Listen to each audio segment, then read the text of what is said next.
Welcome to our picks for week 13 of the CFL, JC. It's Labor Day. Woohoo! Let's go. It's the best week. Labor Day. Right? It's the best week of the CFL season. I really can't wait. Aside, of course, from Grey Cup Sunday, but I don't really consider that, at least it's not certainly not the regular season. And Grey Cup feels like a different entity all unto itself. It feels like a nationwide celebration of a game. This to me feels like a nationwide celebration of a league where we've got 6 games. I wish there were, or we've got 6 teams in action. I wish there were 8. I don't know why Ottawa and Montreal don't also play this weekend, but regardless, we've got rivalries across the board. Before we get into our picks, which one are you most excited for?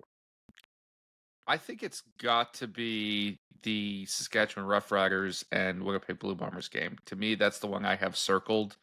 That's always the fiercest rivalry in my mind. And I think with how the Saskatchewan Roughriders are playing and you know the ferocity with which this game is typically played, it's going to be an intriguing one. And it's good to have a game like that to start the season, right? Because this is when the season starts, Hodge, officially. I hate that cliche. The season can be over for certain teams by Labor Day, so don't tell me it starts on Labor Day. As an aside, as a almost lifelong West Coaster, Labor Day is not an exciting time for fans on the West Coast, at least for their local club. So my dream, as I'm sure many people's dreams is that we can have a coast to coast rivalry game. Like what I Mm-hmm. want is I want a Saturday night game that can be, let's say, and I know that Montreal and Ottawa have a great Thanksgiving rivalry that they're trying to build up. Well, have the first game between those two teams the Saturday of Labor Day weekend, have a matinee on Sunday, which is BC at Halifax, the coast to coast rivalry game. Then you go to Regina for the Labor Day Classic. Then Monday, as always, is the classic operations of the Battle of Ontario, Battle of Alberta. I already got this figured out. We just need a bloody team. That's all. I got the rest of the schedule figured out. Hopefully, one day, an already great week of CFL football can look that much better. Wouldn't that be great? Let's get into the games, JC, starting with the one that I agree is the best of the bunch. The Saskatchewan Roughriders are 5.5-point home favorites against the Winnipeg Blue Bombers for their annual Labor Day Classic on Sunday at Mosaic Stadium. The Blue Bombers have won 3 of the last 4 Labor Day Classics, including last year's affair, though the Riders are coming into this one with a better record on the season, sitting 4 points ahead of their prairie foes in the West standings. Can Saskatchewan get back to its historically dominant ways in the Labor Day Classic, or can Winnipeg snag another one this year? I'm riding with the Riders in this game. I think they've been the better team all season. Last week, they got pushed around a little bit on the line of scrimmage by the Calgary Stampeders. That's a problem, but I don't think it's going to happen 2 times in a row because Corey Mace is going to have his team fired up for this game, and then the roaring crowd at Mosaic Stadium is going to fire them up even more. When it comes to Winnipeg, I'm intrigued by some of the things that could happen this week. Some of the additions in the receiving core, whether they'll play or not. Dalton Schoen has practiced twice. Maybe he makes his comeback this week. That could change some things, but I don't love their offense besides Brady Oliveira right now. I don't think Zach Collaros has been consistent enough. I don't love their scheme. And I think when it comes to a big rivalry like this, when the defense is going to be fired up and you've got one of the best defensive coaches in the league going against you, that's going to tilt the scales in favor of the green and white. So I'm taking the Riders to win and cover.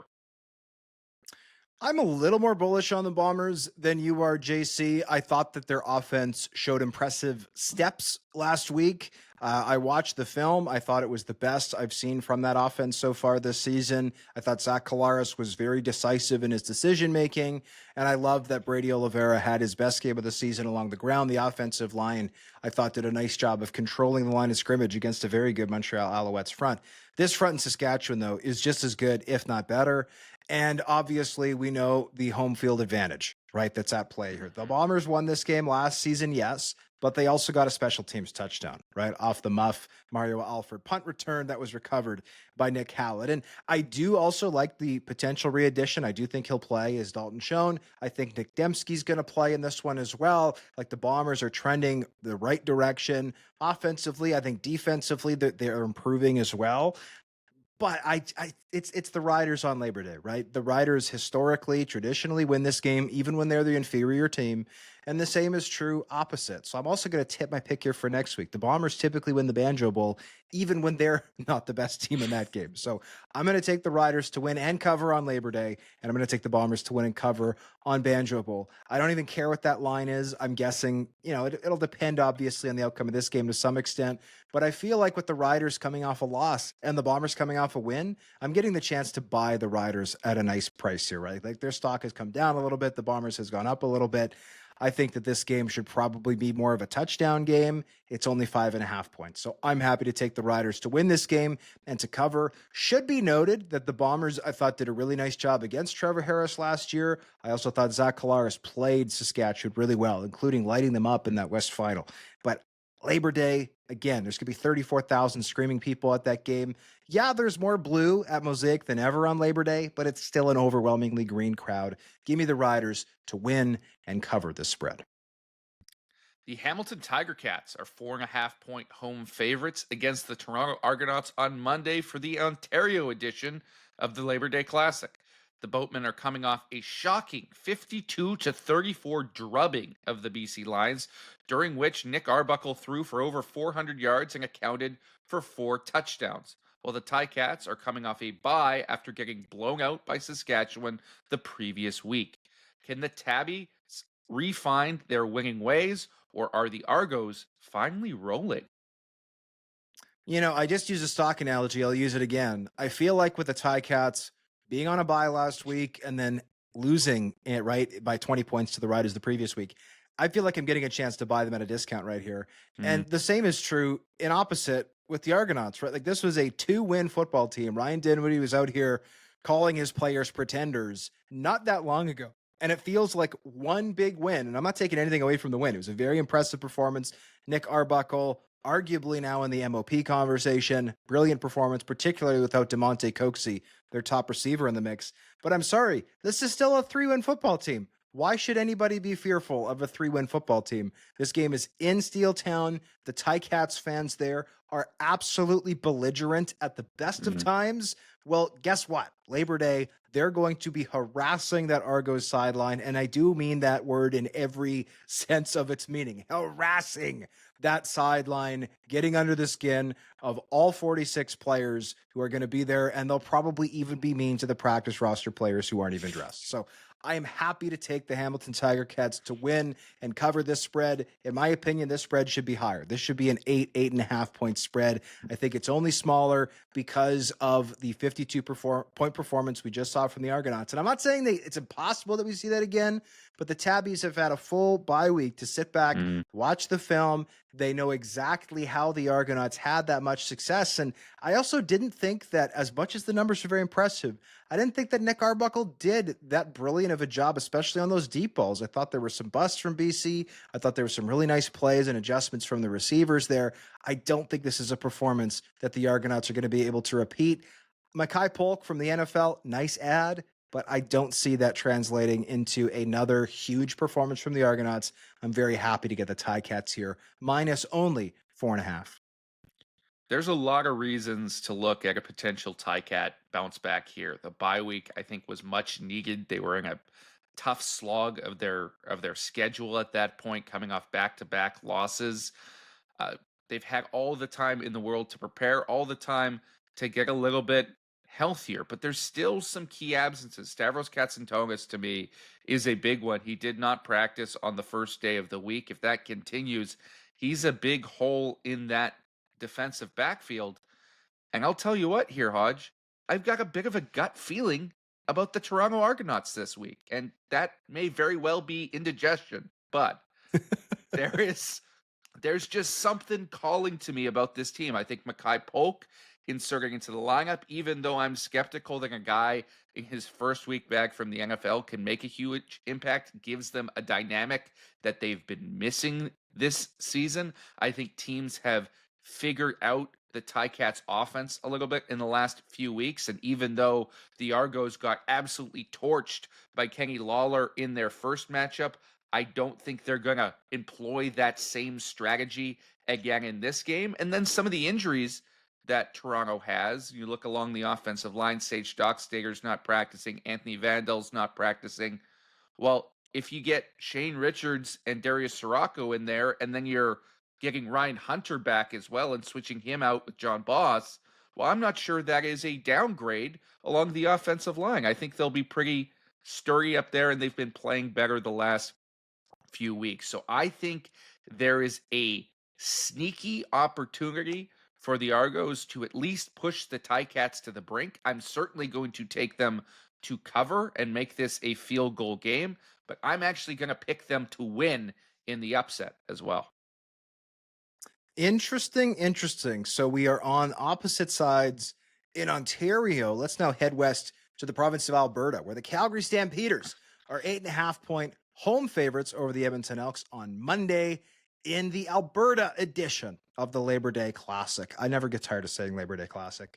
The Stampeders are coming off a statement win over Saskatchewan, while the Elks are on a 3-game winning streak, during which Justin Rankin has emerged as a fringe MOP candidate. Could become the first player to go 1,000. I'm not saying it happens, but Mhm. I'm not saying it's impossible either. Will the Stampeders take care of business against their rivals to the north, or could Edmonton make it 4 in a row? I love that you brought up Justin Rankin because he has been sensational this year. I think he is not just a fringe MOP candidate, he needs to be considered legitimate because of his importance to that football team. And the only thing holding him back from that 1,000 mark is how much Jordan Maximic is going to actually hand him the ball in any given game. Because sometimes they go away from that run game really early. With all that being said, and as much as Edmonton has improved, this is decidedly a Stampeders game. I think they are the most dominant team in the CFL when they are healthy. I think they've got the weapons on offense right now. I think they've got the talent on defense. And I see them winning this game by a touchdown. But this spread is a tiny bit too wide for me. I think Cody Fajardo will get a late score for the Elks to at least cover it and keep it to a 7-point game. I'll take the Elks to cover, but the Stamps to win. Yeah, this is a tough one to pick for me because I feel like the Stampeders have been guilty to some extent of playing down to their opponents this year, right? Mhm. This team is 0-2 against Ottawa.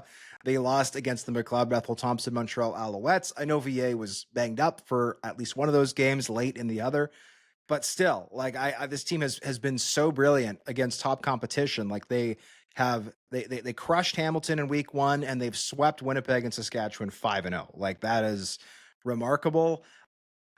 My only concern here is that they're going to play a little bit down to Edmonton in this one. Edmonton is a lot better than they were to start the season, but I do feel like the 3-game win streak has been a little overhyped. They beat Montreal, Sans Davis Alexander. They beat Toronto and they beat Ottawa, and they got a special teams touchdown in the Ottawa game. Like, I'm not discrediting the wins. It's a legitimate 3-game win streak. I'm ecstatic for Elks fans who have had very little to cheer about over the last few years that they're getting an opportunity to celebrate these wins. But my point is that is a far cry from Mhm. beating the Calgary Stampeders at McMahon Stadium on Labor Day. Like the Stampeders just completely outclassed the Riders in this very same building. I strongly suspect they're going to be able to do the same thing this week. It's a lot of points. I don't like eating this many points, but I'm going to do it this week. I'm going to He's take a the home hungry team. man. I am a hungry man this week. I'm taking all the favorites and I'm taking all the home teams. I'm eating some points this week, but I am 9-1 against the spread of my last 10 games. So I am feeling that hot streak. Hopefully my hot streak continues. And for the sake of my picks, hopefully the hot streak at Edmonton does not continue, because if they win this game, I'll have some egg on my face, but that's okay. Calgary Stampeders, they were number 1 on my ballot this week for power rankings. I think they're the best team in the CFL right now. I think they're going to be able to ratchet things up defensively, make it a pretty miserable day for Cody Fajardo, and offensively, that unit I think is still going to be very successful. They just showed it last week. They don't need Dom Rhymes, they don't need Tevin Jones to make plays, and yet they might get both of them back this week. Adrian Green out, no problem. Godfrey Onyeka has held down that field side corner spot very well. Had an amazing interception just Mhm. recently for them. So I'm not afraid to eat these points this week. We'll see you guys for week 14 in the CFL, but not before we get through week 13, the Labor Day Classic weekend. You can't beat it if you're a Canadian football fan. Enjoy the games, folks. We'll see you next week for our Week 14 picks. For JC Abbott, I'm John Hodge. Enjoy the games.